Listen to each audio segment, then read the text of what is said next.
Hi, I'm Walter D. Donnie Kennedy. I'm Chief of Heritage Operations for the National Sons of Confederate Veterans. And I'm here today with Ron Kennedy, our Chief of Heritage Promotion, and we're going to give you a Confederate Legion update. We're going to tell you what we have been doing for the last 10 months and what we are planning to do. But first, Ron, why do we need a Confederate Legion?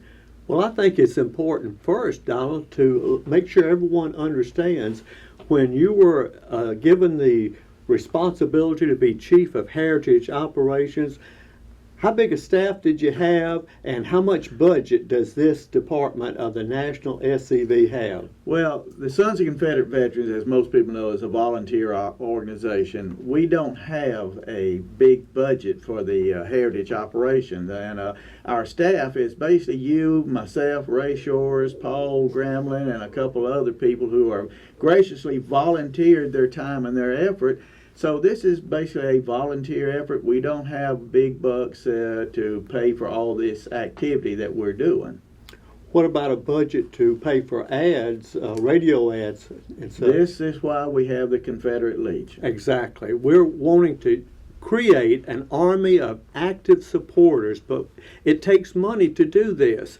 And that's why we created the Confederate Legion. To join, $50 a year, 90 cents out of every dollar will be spent for pro-South advertisement. We want to create an army of Southerners, people who are not members of the SCV, and maybe not associated with any heritage organization, but they are pro-Southern, and that's what we're trying to activate. Ron, do you know in the Confederate Legion we have Northerners and people from out west who have already joined who have no heritage involvement with the Sons of Confederate Veterans, but they respect what we're doing in promoting and defending traditional American values. So we are going in the right direction, I believe. But, you know, one thing that people need to understand that really the public is behind us in a way. Yes, that's the opinion poll after opinion poll, and we published this in the Confederate Veteran numerous times. Upwards of 70% or more of Southerners support our Southern heritage, but the CNN poll of America, including the left coast and the right coast, California and New York, as well as Chicago, all points in between, up to something in the neighborhood of 57% of Americans want to support and maintain our Confederate heritage. Well, and that begs the question, why are we losing monuments? Why are we being banned from parades? Why is every time you go to a national park, I just left Vicksburg, when you get a brochure from them, there's nothing, absolutely zero Confederate. It's all Yankee on there. What's going on? Well, we as an organization, we have allowed the winners of the war to set the narrative. They tell their story, and look, if I had won the war, I'd be telling the story my way. Yeah. But we didn't win the war, but we do have a story to tell, and that's our job. And as Sons of Confederate Veterans, we're more than capable of doing that. You know, we have over 800, somewhere around 870 SCV camps in the nation and in the South. It's concentrated in the southern states. If every SCV camp would get on board this idea of this Confederate Legion, the Southern Victory Campaign, we could absolutely blow the enemy out of the water. We could, and we've written in the Confederate Veteran about us setting the narrative, and that's what we can do with this. Just look at this map of Confederate Sons of Confederate Veterans camps all across the nation, the South, and the nation itself. We can do it. Well, that begs the question, what are we doing at the national level and what needs to be done at the local level in order to, as Commander Gramlin says, take back the narrative to get our information out to the general public? So what do we need to do? Well, first and foremost, the National has a responsibility for setting the strategic plan for ultimate victory. Big difference between tactical fights versus strategic fights. We must set, and for the first time, the SCV now has, with our Southern Victory Plan, a strategic plan for ultimate victory. And we've established a network of radio stations, Radio Free Dixie. We've got internet network set up. And we're providing guidance to camps. But there's things that National can do with the monies that we collect from the Confederate Legion, but there's also responsibilities at the local level. Okay. At the national level, we're providing tools for the camps as well as promoting this positive narrative in radio and internet ads and such. Is that correct? That's correct. And when we get attacked, we can now counterattack, and that's what these counterattacks are all about. For instance, as soon as we took over Grambling's administration and you were appointed, we got hit by the Smithsonian's horribly slanderous attack, using a national media to attack the sons of Confederate veterans. Federally funded, as a matter of fact. Our tax dollars working against us. But again, at the national level, we set some goals, some objectives, we set the strategy, and then we ask the people at the local level, the camp level, what they need to be doing. Well, now, exactly. Go over what did we ask the camps to do, and what were the results?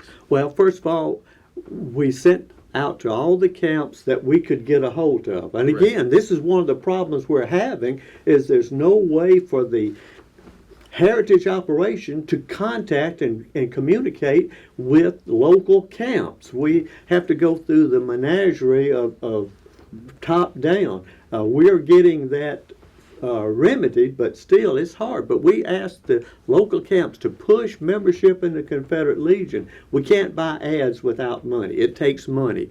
Identify friendly local media. Coordinate with us. For example, in the Smithsonian, we sent out letters to as many camps as we could find, and we gave them examples of letters to use in order to respond to this. What kind of response did we get?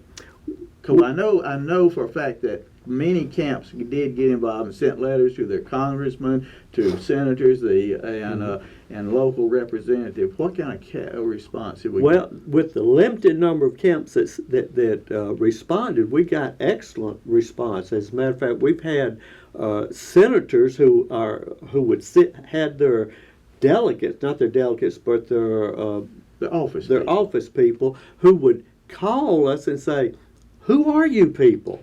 And that's the sad part. Yes.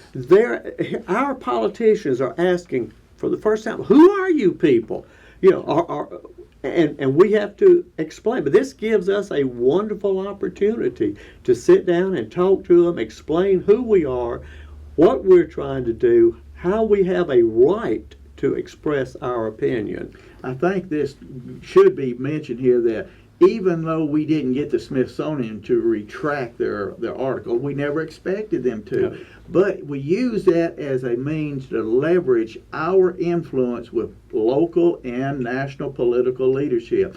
So many times people do not know who the SCV, they have no trouble knowing who the NAACP or Black Lives Matter, ACLU, they know who those people, and they fear them.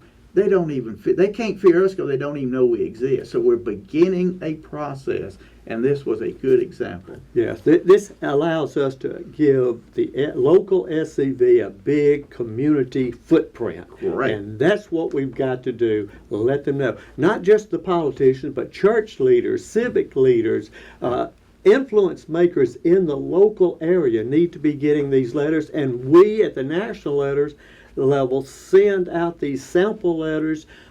Hey, take the sample letters, use them as they are, modify them, create your own if you don't like what we send out, but let's get the message out to the local people, local leaders. Right, quick, let me go through some of the things that the Confederate Legion has already done as far as spending money that people have donated radio ads. We've created 60-second radio ads. We bought time on radio. This is at the national level.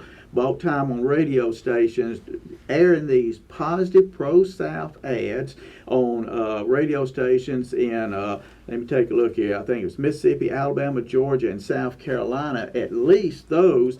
And we've also been on a syndicated nationwide, Southwide syndicated radio program, Michael Berry Show, and it's in at least 6 major metropolitan markets across the South. Also, he interviewed yourself as a representative of the Sons of Confederate Veterans. Right, and that's the key thing about this. As we do this, we get opportunities to be interviewed on a national level to explain to the people who we are and what we stand for. Now, this is what the National has done, but also, thankfully, we make these ads, these radio ads, this newspaper material, everything is available. These letters you were talking about, they're all on our website, Make DC Great Again. The local camp can go to this, download. For example, my camp in West Monroe and the camp in Monroe, Louisiana, they went to our website, downloaded that 60-second ad on diversity,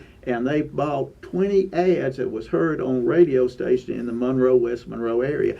Other SEV camps are doing the same thing. Some camps are already ahead of us and have already doing this themselves. But what we need to go back to that map of the SEV. It shows all across the Southland. If every camp would just spend $20 to $30 to $100, $150, $300 to buy some ads on their local radio stations, we can start getting our information about who we are in the Sons of Confederate Veterans, and we can take back the narrative, and we can present to the world a positive view of the South and the SCV. Not only will we make those so-called passive supporters active supporters, we'll also increase our membership, because people know the Sons of Confederate Veterans are out there, they're working. Plus, politicians hear this, do they not? And how will the politician respond, do you think? They will, first of all, be surprised to know that we are organized, that we're making a legitimate effort to defend our heritage, and they are going to be concerned because they know elections coming, and we are organized. Exactly, and we've got to get more organized and continue. Folks, that's just about wraps it up for this update on the Confederate Legion, and hopefully you get some idea of what's going on with the Southern Victory Campaign, the Confederate Legion, which is financing most of this activity. We encourage your camps to please be involved. Be involved by joining the Confederate Legion. Your camp can join, your membership can join. Ask people to donate to this. Download these ads, take them to your local radio station, download for the newspaper articles, anything that you can do to promote a positive view of the South. We need your help. We must work together, ladies and gentlemen, to get this message out. We've got to get a positive pro-South message out to our people, or else all they'll hear is the negative neo-Marxist narrative, and that will be the death of not only this organization, but all of Southern culture. We cannot let that happen. We must be active. I look forward to seeing y'all next month, when we'll go into more detail of what's going on in the Sons of Confederate Veterans and the Confederate Legion. Thank you for watching.